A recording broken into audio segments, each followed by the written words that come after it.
Hello everyone. नमस्कार मेरे प्यारे दोस्तों। मेरे भाई, जैसा कि आपको पता है, हमारे प्रधानमंत्री नरेंद्र मोदी जी चाइना गए हैं। और वह पहले जापान गए थे और जापान से चाइना गए। चाइना में एससीओ समिट हो रहा है, उसमें अनेक देश के प्रधानमंत्री और राष्ट्रपति आए हैं। अब यह देश जो है बेसिकली, यह सब देश मिले हैं और उस देश में भारत का एक बहुत बड़ा जीत शामिल हुआ है। और वह जीत है आतंकवाद के खिलाफ। मेरे भाई, आपको पता है कि हमारा जो पड़ोसी मुल्क है पाकिस्तान, आए दिन नापाक हरकत करते रहता है, हमेशा से उसका आदत है। लेकिन हुआ क्या था कि इस जयशंकर सर जब चाइना गए थे, इससे मतलब पिछले महीने में, तो वहां पे भी एक मीटिंग था। उस मीटिंग में बेसिकली भारत के डॉक्यूमेंट पे साइन नहीं किया, क्योंकि हाल ही में जम्मू कश्मीर में पाकिस्तानी आतंकवादी आकर के 40-42 लोगों का निर्मम तरीके से धर्म पूछ करके हत्या कर दिए थे, है ना। तो उसके कारण और उस घटना को चाइना में शामिल नहीं किया गया था। तो हमारे जो विदेश मंत्री जी हैं, उन्होंने मना कर दिया था कि भाई हम इस डॉक्यूमेंट पे साइन नहीं करेंगे। अब क्या हुआ कि हमारे जब प्रधानमंत्री जी गए हैं एससीओ समिट में, तो आज मीन्स के दूसरे दिन, मंडे के दिन, इस चीजों का जोरदार जो है, मतलब एक तरह से मुद्दा उठा है और हर एक देश ने स्वागत किया है। तो आइए थोड़ा सा हम आपको इसके डिटेल में समझाते हैं। अब सबसे महत्वपूर्ण बात क्या है पता है आपको? कि पाकिस्तान के जो पीएम हैं उनको बिल्कुल भी वैल्यू नहीं किया गया है। वह वहां पे मौजूद हैं और उस मौजूदगी में आप जो है जितने सारे देश एकत्रित हुए हैं, वह आपके ऊपर थूक रहे हैं, आपका निंदा कर रहे हैं। यह बहुत बड़ी बात होती है। पहलगाम हमले की बहुत अच्छे तरीके से चाइना में निंदा किया गया। और वहां पे उस देश के जो प्रधानमंत्री हैं शहबाज शरीफ, वह भी मौजूद थे, है ना। तो यह भारत के लिए डिप्लोमेटिक लेवल पर एक बड़े जीत के रूप में शामिल हुआ है। अब आप देखिए कि हमारे प्रधानमंत्री जी, इसके बाद रसिया के राष्ट्रपति व्लादिमीर पुतिन और चाइना के जो है राष्ट्रपति शी जिनपिंग, है ना, यह सब लोग एक कदम से कदम मिला करके चल रहे हैं, ठीक है। तो यह अमेरिका को भी एक क्लियर कट मैसेज है कि भाई केवल तुम्हारा दादागिरी नहीं चलेगा, तुम जो टैरिफ लगाए हो, है ना। तो इन सबको, रसिया पे पहले से लगा हुआ है सैंक्शंस, भारत के ऊपर 50% का टैरिफ है, चाइना के ऊपर 30% का। भाई भारत और ब्राजील दुनिया में सबसे ज्यादा टैरिफ झेल रहा है। अब आप देखिए, सब लोग, यह एक फोटो सेशन है और इस फोटो सेशन में हमारे प्रधानमंत्री जी यहाँ हो गए। ये हो गए रसिया के राष्ट्रपति व्लादिमीर पुतिन, ये चाइना वाले हो गए शी जिनपिंग जी, और ये इधर देखिएगा तो पाकिस्तान वाले शहबाज शरीफ है ना। तो ये फोटो सेशन का जो है कि एक तरह से ये क्लिप है। और आप देखेंगे तो हमेशा से रसिया भारत का मदद किया, हमेशा से। चाहे वह 1971 में जब ईस्ट पाकिस्तान को बांग्लादेश बनाया गया था, उस समय भी अमेरिका अपना जहाज भेज दिया था, सातवां वेरा। उस समय में रसिया अपना पनडुब्बी सबमरीन जो है, एक तरह से पूरा पनडुब्बी जो है, परमाणु पनडुब्बी लैस भेज करके और भारत का सुरक्षा किया था। उस समय इंग्लैंड का ईगल जो है वो भी आ गया हुआ था। और उसके बाद उस समय से रसिया हम लोगों का साथ दे रहा है, हर एक युद्ध में साथ दिया है। तो आप देखिए, ये आने वाले भी हैं बेसिकली हमारे देश में नवंबर दिसंबर के टाइम पे।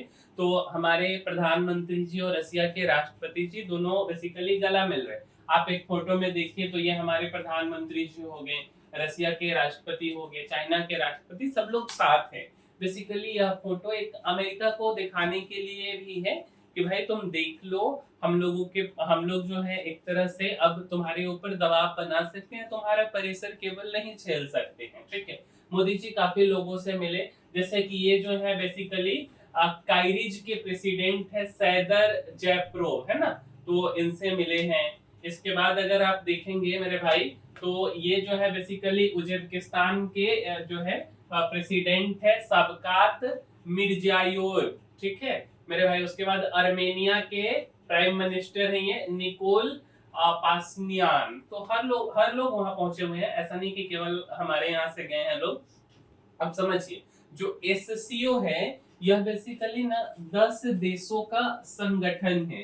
15 जून 2001 को इसका स्थापना हुआ था मेरे भाई।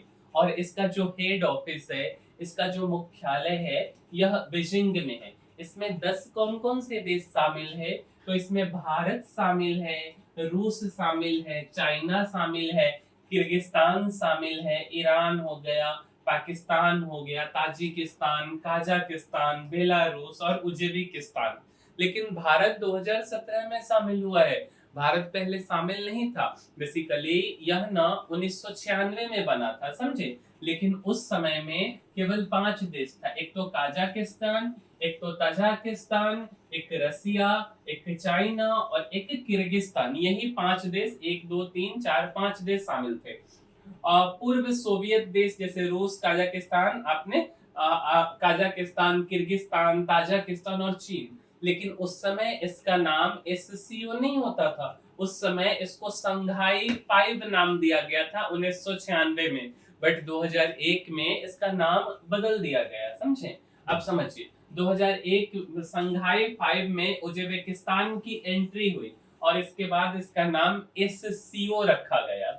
2017 में भारत और पाकिस्तान जुड़ता है। 2023 में ईरान इसके अंदर ऐड होता है और 2024 में बेलारूस जो है इसका मेंबर बनता है। तो 14 देश एससीओ के डायलॉग पार्टनर है। अब इसमें कौन कौन है? तो मेरे भाई 14 देश में अजरबैजान है, मिस्र है, कंबोडिया है, तुर्की है, श्रीलंका है, बहरीन, कतर, नेपाल, कुवैत, सऊदी अरब, मालदीव, म्यांमार और यूएई। यह बेसिकली डायलॉग पार्टनर है ना। 2 देश अफगानिस्तान और मंगोलिया इसके ऑब्जर्वर मेंबर हैं। एससीओ देश राजनीति, व्यापार और सुरक्षा से जुड़े मुद्दों पर काम करते हैं। आप समझिए, पीएम मोदी और जिनपिंग के बातचीत के प्रमुख मुद्दे क्या हैं? तो मेरे भाई विदेश सचिव जो है बेसिकली विक्रम मिस्री जी ने रविवार को पीएम मोदी और राष्ट्रपति जिनपिंग की मुलाकात का डिटेल ब्यौरा दिया। यह पिछले 1 साल में दोनों नेताओं की दूसरी मुलाकात थी। इससे पहले दोनों अक्टूबर 2024 में रूस के कजान में दोनों मींस कि हमारे प्रधानमंत्री जी और चाइना के जो राष्ट्रपति हैं सी जिनपिंग जी, दोनों पहले मिले थे। और वहीं से दोनों को रिश्ते में, दोनों देश के रिश्ते में हालांकि थोड़ा सा नरमी देखने को मिला था, समझे। सबसे पहला मुद्दा पे जो बात हुआ है वह है साझेदारी और शांति पर जोर। मेरे भाई दोनों नेताओं ने कहा कि भारत और चीन एक दूसरे के प्रतिद्वंदी नहीं है, बल्कि साझेदार हैं। दोनों देशों के दोस्ताना रिश्ते 2.8 अरब लोगों के लिए फायदेमंद होगा। एशिया और दुनिया में मल्टीपोलर सिस्टम के लिए भारत चीन का सहयोग जरूरी है, ठीक है। दूसरा, सीमा मुद्दों पर चर्चा हुआ है। पीएम मोदी ने सीमा पर शांति बनाए रखने की जरूरत पर जोर दिया। दोनों नेताओं ने पिछले साल में हुए समझौते और सीमा पर शांति बनाए रखने की तारीफ की। बेसिकली मौजूदा सिस्टम के जरिए शांति बनाए रखने पर सहमति बनी। उसके बाद जिनपिंग ने 4 सुझाव भी दिए हैं। राष्ट्रपति जी सी जिनपिंग ने संबंधों को बेहतर बनाने के लिए 4 सुझाव दिए। पहला था उनका सुझाव कि डिप्लोमेटिक संवाद को बढ़ाना है, आपस में बातचीत जो है करते रहना है, आपसी भरोसा को मजबूत करना है। तीसरा, आदान प्रदान और सहयोग को बढ़ाना है। और चौथा, एक दूसरे की चिंताओं का ध्यान रखना और ग्लोबल मंचों पर साझा हितों की रक्षा करना है। उसके बाद सीमा विवाद और अन्य मुद्दों को समझिए। दोनों नेताओं ने सीमा विवाद को आपसी सम्मान और दोनों देशों के हितों को ध्यान में रखकर हल करने की प्रतिबद्धता जताई है। उन्होंने व्यापार संतुलन, लोगों के बीच संपर्क हो गया, सीमा पार नदियों पर सहयोग और आतंकवाद के खिलाफ मिलकर काम करने पर बात की। ब्रिक्स सम्मेलन का न्योता समझिए। पीएम मोदी ने सी जिनपिंग को 2026 में भारत में होने वाले ब्रिक्स सम्मेलन का न्योता दिया। सी ने न्योता के लिए शुक्रिया कहा और भारत के ब्रिक्स अध्यक्षता को समर्थन देने का वादा किया। पीएम मोदी ने चीन की एससीओ अध्यक्षता और तियानजिन समिट को भी समर्थन दिया। आतंकवाद के मुद्दे पर चर्चा। पीएम मोदी ने जिनपिंग के सामने सीमा पर आतंकवाद का मुद्दा उठाया। उन्होंने साफ तौर पर कहा कि आतंकवाद की समस्या का सामना भारत और चीन दोनों ने किया है। वही चीन ने इस समस्या से निपटने के लिए कई तरह से अपना समर्थन देने का भरोसा किया है। और समझिए थोड़ा सा विस्तार पूर्वक और क्या क्या हुआ है।